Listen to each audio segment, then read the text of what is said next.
Class 10th में आप सभी को क्या करना है क्या नहीं करना है उसके बारे में आज हम जानेंगे। मैं हूं Divyanshu Pandey. Board exam classes के इस YouTube चैनल को आप सभी देख रहे हैं। हर साल आपके एग्जामिनर बोर्ड एग्जाम के क्वेश्चंस के लेवल को चेंज करते हैं, पैटर्न आपका चेंज होता है और अब तो नेशनल एजुकेशन पॉलिसी को लगातार इंप्लीमेंट किया जा रहा है। तो अब कौन कौन से चेंजेस होंगे और उन चेंजेस को कैसे आपको देखना है, कैसे टैकल करना है और डूज एंड डोंट्स इस बार के 2027 ईयर के एग्जाम में क्या रहने वाले हैं उसको हम आज जानेंगे। आप सभी जानते हो कि क्लास 10th में मल्टीपल सब्जेक्ट्स रहा करते हैं, जिसमें सबसे इंपॉर्टेंट आपका मैथमेटिक्स एंड साइंस होता है, जिसमें आपको ज्यादा मेहनत करनी होती है क्योंकि आपको theory, practical, theorems, questions, examples सभी को करना होता है। और अब जो एग्जामिंग बॉडी की अप्रोच है वो है आपकी कॉन्सेप्चुअल बेस्ड लर्निंग की, जिससे कि आपकी स्किल आपकी बढ़ सके और रोड मेमोराइजेशन से आप सभी दूर रह पाए। अब जितने भी हमारे एस्पिरेंट्स हैं जो कि क्लास 9th से प्रमोट होकर क्लास 10th में गए हैं, चाहे आप सीबीएसई के हों या फिर आईसीएसई की बोर्ड के हों या फिर किसी अन्य बोर्ड के हों, तो 2020 में जो आपकी नेशनल एजुकेशन पॉलिसी आई है वो कह रही है कि बच्चों के अंदर जो है स्किल सेट होना चाहिए, क्यूरोसिटी डेवलप होनी चाहिए और वो बेहतर तरीके से एनालिटिकल थिंकिंग आपके कर सकें। तो इन सभी स्किल्स को एक्वायर करने के लिए आपको करना क्या है वही आज हम जानेंगे। जैसा कि आप सभी जानते हो कि क्लास 10 क्लास 8th से बिल्कुल डिफरेंट है। क्लास 9 10 आपके फाउंडेशन ईयर को 2027 में और भी बूस्टअप आपके करेंगे। अब तो 9th आपने कर लिया, चाहे वो अच्छा हुआ हो या फिर अच्छा ना हुआ हो, लेकिन अब आपको पूरा फोकस करना है कि क्लास 10th के जो बेसिक कॉन्सेप्ट हैं जिसको आपने 9th में पढ़ा हुआ है उसको और भी स्ट्रॉन्ग करिए। क्लास 9th को कभी भी अंडरएस्टिमेट आप ना करिएगा। क्लास 10th में अगर हम मैथ की बात करें तो इसमें आपके कुछ इंपॉर्टेंट चैप्टर्स जैसे कि number system, polynomials, linear equation, coordinate geometry, lines and angles, triangles, quadrilateral, algebra, circle, Heron's formula, Euclid formula, surface area, volumes, statics and probability, ये सभी चैप्टर्स आपको देखने को मिलेंगे। लेकिन इन चैप्टर से अब जो क्वेश्चंस पूछे जाएंगे वो काफी डिफरेंट होगा। इस साल ईयर 2026 का क्लास 10th का जो एग्जाम था वो काफी टफ था, यानी कि जो उसमें क्वेश्चंस पूछ लिए गए थे वो एक तरीके से सिलेबस के ही बाहर थे। वो क्लास 11 12th के क्वेश्चंस आपके पूछे गए थे। तो इसलिए सबसे पहले तो आपको अपने बेसिक्स को स्ट्रॉन्ग करना है, कॉन्सेप्चुअल लर्निंग आपको करनी है। कभी भी बहुत सारे बच्चे होते हैं कि मैथ के क्वेश्चन को ही वो रट लेते हैं, तो ऐसा बिल्कुल ना करिएगा क्योंकि असर्शन रीजन के क्वेश्चन, एमसीक्यू के question, very short answer, long question और हाँ सबसे इंपॉर्टेंट क्वेश्चन आपका मैथ में केस बेस्ड स्टडी का रहा करता है। वो आप तभी कर पाओगे जब आपने काफी डीपली क्वेश्चंस की, उनकी थ्योरी की मीनिंग को समझा हो, जाना हो। तो इसलिए हम कहेंगे कि मैथ में अगर आपको स्ट्रेटेजी बनानी है तो सबसे पहले स्ट्रेटेजी आपकी क्या होनी चाहिए, नेवर मेमोराइज फॉर्मूलाज ब्लाइंडली। ठीक है, फॉर्मूला को ब्लाइंडली आप याद ना करिए, देखिए कि फॉर्मूला कैसे बना होगा, उस फॉर्मूले से क्या हम क्या क्या चीजें निकाल सकते हैं। Understand derivations and logic, solve examples before exercise. बहुत सारे बच्चे क्या करते हैं, पहले तो कॉन्सेप्ट पढ़ लेते हैं और फिर डायरेक्टली जो है वो एक्सरसाइज पर आ जाते हैं। ऐसा ना करिए, अगर आपकी बुक में एग्जाम्पल्स दिए हैं तो उसको कभी भी आप छोड़िए नहीं, अंडरएस्टिमेट ना करिए, उनको भी आप सॉल्व करिए क्योंकि एग्जाम्पल से रिलेट करके कई क्वेश्चंस आपके एग्जाम में पूछा जाता है। इसी के साथ मैं आपको 3 स्टेप स्टडी फॉर्मूला बताना चाहूंगा। सबसे पहला है कॉन्सेप्ट लर्निंग डेली। डेली आप कॉन्सेप्ट लर्निंग करिए। अगर मान लेते हैं कि मैथ का अलजेब्रा चैप्टर है, आपने उसको पढ़ लिया है, तो फिर अगले दिन उसको फिर से पढ़िए आप ना, कि कॉन्सेप्ट आपका जो बेसिक है वो बहुत ही स्ट्रांग होना चाहिए। ऐसा नहीं कि क्वेश्चन की लैंग्वेज आप बदल दे एग्जामिनर, तो आप वहां पर कंफ्यूज हो जाएं, क्योंकि जिन्होंने अच्छे तरीके से कॉन्सेप्चुअल लर्निंग नहीं की होगी वहां पर वो डर जाएंगे, वो सोचेंगे अरे ये क्वेश्चन तो बाहर से पूछ लिया गया है, जबकि ऐसा नहीं होता। लैंग्वेज चेंज करने से कभी कभी बच्चे सोचते हैं कि ये तो हमारे सिलेबस में ही नहीं है, तो ये गलती बिल्कुल ना करिएगा। Study theory for 45 to 60 minutes, यानी कि लगभग 1 आवर का समय अपने थ्योरी को जरूर दीजिए। Right formulas properly in a separate formula notebook, अपनी एक अलग से आप कॉपी बनाइए, पतली सी रहनी चाहिए, साइंस की अलग बना लीजिए, मैथ की अलग बना लीजिए और उसमें अपने फॉर्मूला को लिखते जाइए। ठीक है, revise previous concept every Sunday, और पूरे वीक में जो आपने पढ़ा हुआ है आप उसका रिवीजन संडे को जरूर करिए। संडे को फन डे ना बनाइए, उसमें आप पढ़िए, लगभग 7 से 8 घंटे आप सभी जरूर पढ़िए और उसके बाद जो आपको खेलना हो, कहीं घूमना हो, खाना हो, जरूर करिए। सेकंड आपका स्टडी फॉर्मूला है प्रैक्टिस का, जो सबसे इंपॉर्टेंट है। Solve all text book examples, example पर आपको सबसे ज्यादा फोकस करना है। कंप्लीट ईच एक्सरसाइज फुली, कभी कभी बच्चे क्या करते हैं, जैसे मान लीजिए क्वेश्चन 1 है, ठीक है, एक्सरसाइज का, अब इसमें 4 क्वेश्चंस दिए गए हैं, ए बी सी डी। कोई कहेगा अरे ऑप्शन ये ए वाला और सी डी वाला जो है वो तो सेम है, उसको छोड़ देते हैं ना, ए बी सी कर लेते हैं। ये सब गड़बड़ ना करिए। और हाँ, हमेशा नीट एंड क्लीन राइटिंग से अपने क्वेश्चंस को आप सभी सॉल्व करिए। For ICSE student solve additional miscellaneous questions, miscellaneous questions आपके दिए रहते हैं बुक में, उसको आप सॉल्व करते जाइए। और थर्ड स्टेप स्टडी फॉर्मूला है weekly revision and testing. So take 1 chapter test every weekend, time yourself while solving, analyze mistakes, this is where real improvement happens। तो अपने से भी आप अपने टेस्ट को दे सकते हैं, ठीक है।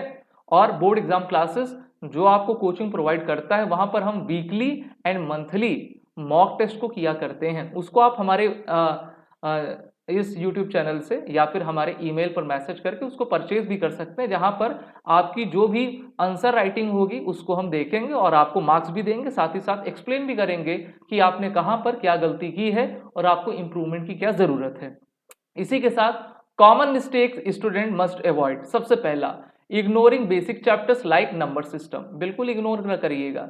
कई क्वेश्चन इसमें से पूछे जाएंगे और आज ही मैं बता देता हूं कि जैसे कि मान लीजिए क्वेश्चन पूछ लिया गया √5 इज एन इरेशनल नंबर, इसको प्रूव करिए। ऐसे क्वेश्चन 100% आते हैं, जी हाँ 100%। स्कीपिंग डायग्राम्स इन ज्योमेट्री, बिल्कुल नहीं करना है। नॉट शोइंग प्रॉपर स्टेप्स, यानी कि स्टेप वाइज आपको लिखते जाना है। Leaving word problems, studying maths only before exam, ये ना करिए। मैथ को आप रेगुलर बेसिस पर करते जाइए ना। अगर वीक में 7 डेज हैं तो 6 डेज आप मैथ को जरूर करिए, क्योंकि कहा जाता है ना, practice makes the man perfect. Man का मतलब है गर्ल्स एंड बॉयज दोनों को, ठीक है। So consistency is important than long study hours. इसी के साथ मंथली स्टडी प्लान आपका कैसे हो सकता है, ये एक आइडियल स्ट्रक्चर है, मोटा मोटी आप समझ सकते हैं। तो अभी तो आपकी गर्मी के महीने हैं, ठीक है, वैकेशन आपका हो जाएगा, लेकिन उस वैकेशन में क्लास 10 की स्टडी करना आप छोड़िएगा नहीं। अप्रैल से जुलाई के बीच में देखें, complete first 50% syllabus with strong basics. August October finishing remaining syllabus plus start revision, अक्टूबर तक आपका रिवीजन स्टार्ट हो जाना चाहिए। नवंबर दिसंबर में आप सैंपल पेपर्स को और प्रीवियस ईयर क्वेश्चंस को देना शुरू करिए। जनवरी फरवरी में आप अपने सिलेबस का फुल रिवीजन कर लीजिए और वीक एरिया को लगातार आप इंप्रूवमेंट करते जाइए, क्योंकि फेब से ही नेक्स्ट ईयर फेब से ही आपके एग्जाम होना शुरू हो जाएंगे। क्या क्या बुक्स हैं जो कि मैं आपको रिकमेंड करना चाहूंगा। अगर आप सीबीएसई के स्टूडेंट हैं तो एनसीईआरटी को तो जरूर पढ़िए ना। एनसीईआरटी के जो एग्जाम्पलर्स हैं वो हाईली रिकमेंड मेरे तरफ से हैं, तो उनको आप देखते जाइए। ये सभी आप तभी कर पाओगे जब आपकी कॉन्सेप्चुअल अंडरस्टैंडिंग एंड लर्निंग काफी बेहतर रहेगी। इसी के साथ जो आईसीएसई में है, prescribe books textbook compulsory, ML Agarwal RS Agarwal से आप पढ़ सकते हैं प्रैक्टिस के लिए। Remember quality practice is better than solving multiple books randomly. बहुत सारे बच्चे कहेंगे मैं 3 4 4 राइटर्स की बुक को कंप्लीट कर दूंगा। अरे भाई, पहले एक राइटर को आप अच्छे तरीके से देखिए, उसके कॉन्सेप्ट को समझिए। कॉन्सेप्ट जब समझ में आ जाता है तो जितने क्वेश्चंस आपको लगाने हों आप लगाइए, उसमें किसी भी तरीके की देरी नहीं होनी चाहिए। इसी के साथ डेली रूटीन में आप कर सकते हो कि 50 मिनट फॉर्मूला रिवीजन को दे दीजिए, 45 मिनट अपने न्यू कॉन्सेप्ट को पढ़िए, 30 मिनट्स क्वेश्चंस को प्रैक्टिस कर सकते हैं, 15 मिनट आप एरर एनालिसिस करिए और इससे आप 90% प्लस स्कोर कर पाएंगे ना। तो ये मैथ का रूटीन मैं आपको बता रहा हूँ। इसी के साथ अगर मैथ में 95% प्लस स्कोर करना है तो बेसिक्स में आपको मास्टर होना पड़ेगा। रेगुलरली प्रैक्टिस करते जाइए, प्रीवियस ईयर क्वेश्चन को सॉल्व करिए, अपनी इरर नोटबुक बनाइए, फॉर्मूला का रिवीजन आप रेगुलरली करिए और कंसिस्टेंट आप पूरे साल भर रहिए, तभी तो आपको 95% स्कोर मिल पाएगा। वहीं पर क्लास 10th के लिए board exam classes offline and online batch लेकर आया है, जिसका नाम है क्लास 10th उड़ान एलीट बैच। प्राइस कोर्स की बहुत ही एफोर्डेबल है, काफी बेस्ट प्रैक्टिस के द्वारा आपको जो है एक अच्छी स्टडी करवाई जाएगी। आप अगर दूर हैं प्रयागराज में नहीं रहते हैं तो आप हमारे ऑनलाइन बैच में इनरोल होकर अपनी प्रिपरेशन कर पाएंगे। और जब आप जुड़ेंगे उस समय से लेकर आपके बोर्ड एग्जाम तक दिव्यांशु पांडे और आपका बोर्ड एग्जाम क्लासेस आपके साथ हमेशा रहेगा, तो घबराने की जरूरत नहीं है। जहां पर आपके सिलेबस भी कंप्लीट होंगे, mock test, weekly and monthly revision आपको करवाया जाएगा, लाइव क्लासेस मिलेंगी और जो भी आपके डाउट्स रहेंगे एक दिन हम उसको पूरा डाउट के लिए रखे रहेंगे। अब आप कहेंगे कि सर हमको अगर बैच के लिए और जानकारी लेनी है, इंफॉर्मेशन लेना है, तो हम कैसे कांटेक्ट करें? तो आप हमारी ईमेल आईडी पर मैसेज कर सकते हैं जिसका एड्रेस है divyanshuPandey000@gmail.com और आप बेहतर तरीके से तैयारी कर पाएंगे। तो इसलिए अभी आप रजिस्टर करिए, इनरोल हो जाइए, जिससे कि स्टडी आपकी अभी से ही स्टार्ट हो चुके। इसी के साथ मैथ के बाद अब सबसे इंपॉर्टेंट आपका जो सब्जेक्ट है वो है साइंस। साइंस में फिजिक्स है, केमिस्ट्री है और बायोलॉजी है, ठीक है। तो ये तीन आपके सब्जेक्ट्स हैं जहां पर आप इनके सिलेबस को देख पा रहे हो। अभी क्लास 10 का सिलेबस अपडेट नहीं हुआ है, जैसे अपडेट होगा उसको हम बता लेंगे, लेकिन ज्यादा चेंजेस आपके होने वाले नहीं है। तो यहाँ पर कौन कौन से एरिया हैं जहां पर बच्चे हमेशा गड़बड़ कर देते हैं? तो सबसे पहला टर्मिनोलॉजी एंड कीवर्ड्स, जैसे कि what student do wrong, use casual और incorrect words, replace scientific terms with daily language. ऐसा ना करिए। अगर किसी साइंटिस्ट ने कोई थ्योरी दी है, कोई डिफिनेशन दी है, तो आप उसी के शब्दों में उसको लिखिए, अपने वर्ड अपने लैंग्वेज में ना लिखिए, नहीं तो मार्क्स आपके नहीं मिलेंगे। ये पहली मिस्टेक आप करते हो। दूसरा क्या करते हो, जैसे कि इसका एग्जांपल, क्वेश्चन पूछ लिया गया व्हाट इज रेस्पिरेशन, आपने आंसर क्या लिखा? बच्चे ज्यादातर लिख देते हैं respiration is breathing in oxygen and breathing out carbon dioxide. गलत है। रेस्पिरेशन एक आपका बायोकेमिकल प्रोसेस है in which food is oxidised to release energy, ठीक है। Mark lost because breathing, breathing नहीं लिखना है, ठीक है। Breathing is not equal to the respiration. इसीलिए मैं कहता हूं कि जो साइंटिफिक टर्मिनोलॉजी है उसका ही आप यूज करिए और इसीलिए बुक्स को काफी अच्छे से पढ़िए, अंडरलाइन करके पढ़िए, जो भी आपने पढ़ा है उसकी नोट्स बनाते जाइए। डायग्राम्स एंड लेबलिंग, बहुत सारे बच्चे क्या करते हैं, लेबल्स को मिस कर देते हैं, एरो जहां पे लगाना है वहां नहीं लगाते हैं, स्पेलिंग मिस्टेक करते हैं। तो सबसे पहले तो आपको डायग्राम बनाना आना चाहिए, नीट एंड क्लीन डायग्राम हो। डायग्राम अगर आप मान लीजिए आपने हार्ट का बनाया है, इलेक्ट्रिक सर्किट का बनाया है, तो उसको स्पेसिफाई करिए कि देखिए यहाँ पर रेजिस्टेंस है, यहाँ पर वोल्टेज है, यहाँ पर अमीटर है, यहाँ पर गैल्वेनोमीटर है ना। तो इस तरीके से आप करेंगे तभी आप बेहतर तरीके से अपने मार्क्स को ले पाएंगे। डायग्राम जैसे ह्यूमन आई का बनाना है, तो रेटिना को आपने रेटना लिख दिया। अब मुझे पता है कि आपको रेटिना की स्पेलिंग आती है, लेकिन जब वहां पे टाइम प्रेशर पड़ेगा ना तो आप सब गड़बड़ करने लगोगे। तो ये सब ना करिए। Arrow pointing outside the structure, ये ना करिए। अब यहाँ पर देखिए, even a perfect diagram is equal to 0 marks if labels are wrong, ठीक है। बहुत अच्छा आपने किया है, लेबल को आपने गलत कर दिया तो आपका वो हो जाएगा। तो इसलिए इन सभी बातों का आप सभी ध्यान जरूर रखिएगा। नेक्स्ट आप गलती क्या करते हो, न्यूमेरिकल्स। फिजिक्स एंड केमिस्ट्री में सबसे ज्यादा आपके न्यूमेरिकल्स पूछे जाएंगे। जिसकी मैथ स्ट्रांग है उसका न्यूमेरिकल्स भी काफी अच्छा रहा करता है। सो मिस्टेक आप क्या कर देते हो, no writing steps, missing units, direct answer only. कोई क्वेश्चन पूछा गया, डायरेक्ट आपने आंसर लिख दिया, ठीक है। 100 वॉट लिखना था तो सिर्फ 100 आपने लिख दिया, वॉट को छोड़ दिया, आपने यूनिट आपकी गड़बड़ कर दी और स्टेप वाइज आपने नहीं किया, मन में ही उसको जो है मल्टीप्लाई किया, फोर्स पूछ लिया F equal to M into A, अब वहां पर आपने लिख दिया 10। भाई ये 10 क्या है, न्यूटन मीटर है, न्यूटन है, किलोग्राम है, क्या है।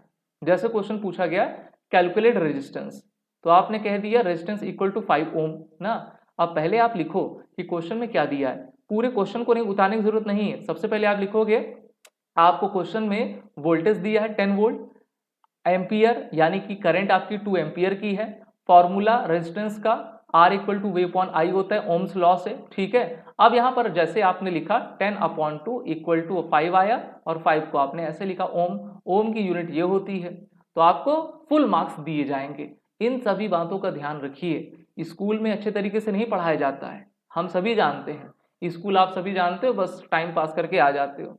तो स्कूल में भी जा रहे हो, जो भी अच्छे अगर टीचर पढ़ा रहे हैं तो उनसे पढ़िए और फिर बोर्ड एग्जाम क्लासेस से जुड़कर आप सभी अपनी स्टडी बेहतर करते जाइए। सिमिलर कॉन्सेप्ट कंफ्यूजन कभी कभी हो जाता है, जैसे कि ब्रीदिंग एंड रेस्पिरेशन, आप उसको सेम समझ लेते हो। Ozone depletion and global warming को आप सेम समझ लेते हो। Oxidation and corrosion, homologous series और आइसोमर, उसमें आप कंफ्यूज हो जाते हो, तो इसको नहीं करना है। जैसे कि रस्टिंग इज ऑक्सीडेशन, बिल्कुल गलत है। Rusting is a corrosion caused by oxidation in the presence of moisture. जब आप ये लिखोगे तभी आपको फुल मार्क्स दिए जाएंगे। केमिस्ट्री की बात करते हैं तो केमिस्ट्री में इक्वेशन और उसकी बैलेंसिंग हमेशा ज्यादातर बच्चे आपके गलत कर देते हैं कि कितने कहां पर एटम्स मॉलिक्यूल्स लगाने हैं, किस तरीके से कौन रिएक्टिविटी सीरीज में पहले आता है बाद में आता है, कौन किसको डिस्प्लेस करेगा रिप्लेस करेगा, double displacement single displacement reaction क्या होती है। तो इन सब बातों में आप गड़बड़ कर देते हो, ठीक है। तो इसको आप ध्यान से पढ़िए, तभी कर पाएंगे जब आप जुड़े रहेंगे हमसे, लगातार प्रैक्टिस करते जाएंगे, पढ़ते जाएंगे, अपने डाउट्स को पूछते जाएंगे। Case based and assertion reasons, देखिए student guess answer, don't repeat options carefully. Assertion आपका दिया है metals are good conductors of electricity, reason है मेटल्स हैव फ्री इलेक्ट्रॉन्स, ठीक है। आंसर आपने कह दिया assertion false, correct, both true and reason explain assertion, ठीक है। देखिए ये सबसे ज्यादा प्रैक्टिस का सवाल होता है, जितना प्रैक्टिस आप बेहतर करेंगे उतनी अच्छे तरीके से समझ पाएंगे। असर्शन एंड रीजन की क्लास में अलग से करवाऊंगा, लेकिन ये भी एक गलती होती है जो कि ज्यादातर स्टूडेंट कर देते हैं। इसी के साथ बायोलॉजी की तरफ चलें, flow charts and processes. Mistake क्या होती है, रॉन्ग सीक्वेंस आप लिखते हो और स्टेप्स को मिस कर देते हो, ठीक है। तो इस पर हमको काफी ध्यान देना है। इसके अलावा लेंथ ऑफ आंसर, अगर 2 मार्क्स का क्वेश्चन पूछा है, ठीक है, 2 से 3 लाइन में आप आंसर लिख के खत्म करिए उसको। अब उसके लिए पूरा एक 10-12 लाइन नहीं लिखनी है। लॉन्ग क्वेश्चन पूछा जाए तो आप प्रॉपर तरीके से उसको समझाइए ना, उसको बताइए कि कैसे कैसे हुआ है। जब भी डिफिनीशन दी जाए तो डिफिनीशन के साथ अगर उसके कोई फॉर्मूले हैं, एग्जाम्पल हैं, डायग्राम है, तो उसको आप लिख के दिखाइए। यूनिट सिंबल साइन कन्वेंशन में गलती नहीं करना है। साइन कन्वेंशन में हमेशा आप प्लस एंड माइनस की मिस्टेक कर देते हो, जैसे कि मिरर फार्मूला में, लेंस के फार्मूला में, मैग्निफिकेशन में ना, इलेक्ट्रिक करंट में। तो ये सब गड़बड़ आप ना करिएगा। इसके अलावा मोस्ट डेंजरस हैबिट आपकी क्या है, studying without checking marking scheme, ठीक है। CBSE does not check how much you know, it checks how you present it. आप कैसे उसको प्रेजेंट कर रहे हो। जैसे आप होटलों में जाते हो खाना खाने, तो क्या होता है, प्रेजेंटेशन उनकी प्रॉपर रहती है ना, साफ सफाई रहेगी, आप अच्छे से आपको बैठाएंगे, आपको ट्रीट करेंगे, आपसे पूछेंगे ना, आपको प्रॉपर समय देंगे और फिर खाना लाएंगे और खाना काफी सजा कर लाएंगे। जब आप खाओगे तब कहोगे हाँ हाँ ना, वेरी गुड, 5 स्टार रेटिंग। तो इसी के साथ जो है 5 स्टार रेटिंग सीबीएसई आपको तभी देगा, आपकी एग्जामिंग बॉडी आपको तभी देगी जब आपने प्रॉपर तरीके से अपने आंसर को प्रेजेंट किया हुआ है। उसके लिए आंसर राइटिंग प्रेजेंटेशन स्किल आपको आनी चाहिए, वो आएगी बोर्ड एग्जाम क्लासेस से जुड़कर। तो हम आपसे यही कहेंगे कि हमारा जो क्लास 10 उड़ान एलीट बैच है उसमें आप इनरोल होइए। बोर्ड एग्जाम क्लासेस की ईमेल आईडी जिसका नाम दिव्यांशु पांडे 000@gmail.com है, उस पर मैसेज करिए, अपने कोर्स की इंफॉर्मेशन लीजिए, उसमें ज्वाइन होइए और 1 साल लगकर आप पढ़ाई करिए, तभी आप अच्छा नंबर स्कोर कर पाएंगे। हमारी विशेष आपके साथ हमेशा रहा करती हैं। So wish you all the best.